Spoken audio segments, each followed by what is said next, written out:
In this example, we have a flea that is jumping straight up to a height of 0.44 meters. So that's a displacement information. We're going to look for its initial speed as it leaves the ground, and then also how long it's in the air from the time it jumps up until the time it starts back down, or it comes back down to that initial starting position. So this is going to be a constant acceleration problem because we have an object or flea that is just jumping up. So this is also free fall type of motion. I'm going to do a diagram here. So the flea is jumping up. It's starting with some velocity, and then it's going to be slowing down to a stop. This is half of the motion that we need the time for. If I draw it coming down, so I would have those same vectors, but in opposite direction. This would describe the down motion. And I did put it off to the side. Even though it would just go straight up, it wouldn't like shift over and come down. It would go straight up and then come straight down. But it's difficult to draw that. So if I put those off to the side, that's my my downward motion. I am going to just get rid of that for now. I will come back to that in a little bit. But right now I'm going to focus on just the upward motion. And so I've got my start here, and then that point at the end, I'm going to just call this that's our max height, right? Or our turnaround point. So that's the point where it's going to momentarily stop and then come back down. If we look at just this motion, I'm going to call this point 1 and point 2. I'm slowing down as I'm going up, which means my acceleration is down, which is consistent with what we know. If it's free fall, my acceleration has to be directed down. I'm going to go ahead and put my y positive going up here. All right, let's throw in our 6 variables. I have y1, by1, y2 up here, so y2 and a vy2. And then I also have my acceleration and a time. So our regular 6 variables that we're defining for a constant acceleration interval. And let's go ahead and just throw some numbers in here. So we'll say that this is our y equals 0 down here. So my y1 is 0. My y2, it says it can jump up to a height. This is the maximum height that it can jump to, is this 0.440 meters. We are going to be looking for, oh, I didn't want to get rid of that. We're going to be looking for this number. I want that initial speed. We also know that acceleration. So it's free fall problem, constant acceleration, which means our acceleration has magnitude of g. And our direction for that acceleration needs to be negative, right? So acceleration is directed down. We said that up is a positive. We also know that at the maximum height, at that turnaround point, my velocity at the top needs to be 0. And I think the only other thing in here that we don't know is our time. And that's one of the things we want to find as well. I will say that the time for this interval is only half of what they asked us, right? So they asked us for the time it jumps up all the way until it comes back to the same starting position.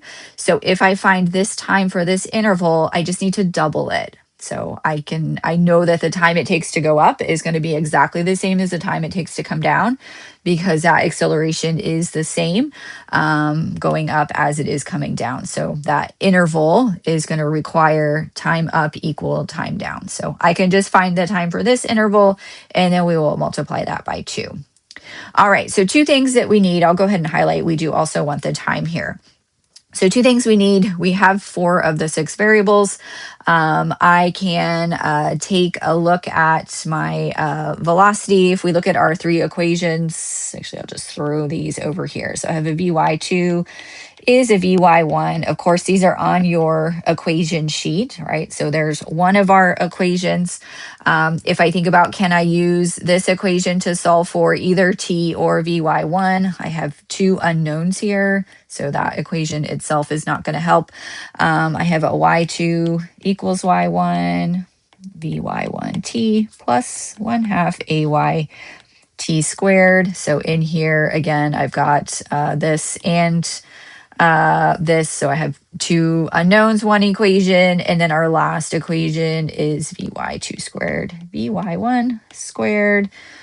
Put those in the wrong spot. Vy1 squared plus 2ay y2 minus y1. Okay, so for this one here, the thing I'm looking for, I've got this piece here.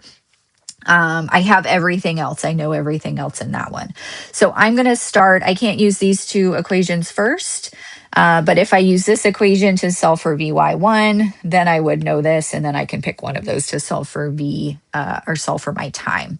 So we're going to start with that equation here, that third one I have highlighted. So I'm going to say Vy, just going to rewrite this real quick. Vy1 squared plus 2ay y2 minus y1. Okay, so anything that is 0, my Vy2, this piece here was my Vy2. So this is 0. My y1 is 0. And so if I rearrange this, I have Vy1 squared is negative 2ay times my y2. So this is our expression here. We can plug in the numbers that we have. So Vy1 equals square root of negative 2 times negative 9.8 meters per second squared times our y2, which was 0.440 meters. Plug all of that into our calculator, take the square root, and we end up with a 2.9 Vy1 2.94 meters per second. Okay, so that was one of the things we were asked to find, was that initial speed. So we've got our 2.94 meters per second. Once I have that number, I can come back up here and I can use either of these two to find time. I'm going to use that first equation just because it doesn't have a squared term in there. It looks a little cleaner and quicker to get to. So I'm going to do Vy2. I'll do this over here. So Vy2 is Vy1 plus AYT. And we are solving for t here. One of these y's or vy's is 0. Which one? Vy2. So that guy is 0. So my t is just equal to negative Vy1 over ay. This is just equal to our 2.94 meters per second, and then ay is negative 9.8 meters per second squared. So my t here is going to equal 0.3, not 0.33, just 0.3 seconds. Okay, so I'm not going to circle that because that actually isn't the time that they asked us to find, right? So they asked us for the time it takes to go up and come back down. So the t that they are interested in is 2 times this. So t, I'll say t final, the t that they want is 2 times the t here. So this is going to equal 0.6 seconds. So that's the t that they were actually looking for in this problem. Okay, so in this one, we had one interval. I did need to use 2 different equations. I have our 6 variables that we have been working with. I do want to mention one thing about doing this problem, and when we're thinking about free fall motion, sometimes it's helpful to flip the interval. So if I take this, and I already mentioned at the beginning that, right, the time to go from 1 to 2, from the start to the max height, was equal to the time it would take to go from that max height back down again. So over here, I'm going to just draw that motion again. So here's that. I can represent that vector. So this would be from 2, call this 0.2, and now I'll call this one 0.3. So if I think about this motion independently, the acceleration is the same. So my acceleration is here. I'm going to just say this is my acceleration down. I can say that I have a y2, a vy2, y3, vy3. I have some acceleration. I'll call this just a2 and some t2 here. And we know that this t, right, is equal to this t over here. If I change my interval from bottom to top to bottom, one of the things that changes that sometimes is really helpful for us is that initial velocity becomes 0. So I'm going to say this, my y is now down, positive, directed down is going to be our positive direction. And so that is going to set my acceleration equal to a positive g. And then down here, this would be our 0.440 meters, right? So since I changed that positive direction, I set the stuff at the top. So my y2 is 0, my vy2 is 0. And then that position, the height that we're jumping, is going to be that final position down at the bottom. So sometimes setting a problem up this way makes it a little quicker. If all we needed to find in this problem was the time, I could do this in just one step because I could use this equation up here, this one here, and or actually I couldn't use that first one, but I could use this equation here to solve just for time because I have now set that initial velocity would be equal to 0. So in this equation that we didn't use when I went through this the first time, I now could use this equation because I know my y final is this guy here. My y initial and my v initial are now 0. And then I have just this little piece here. So if I do that here for this case, so I would say y3 is equal to y2 plus vy2t2 plus 1/2 ayt2 squared.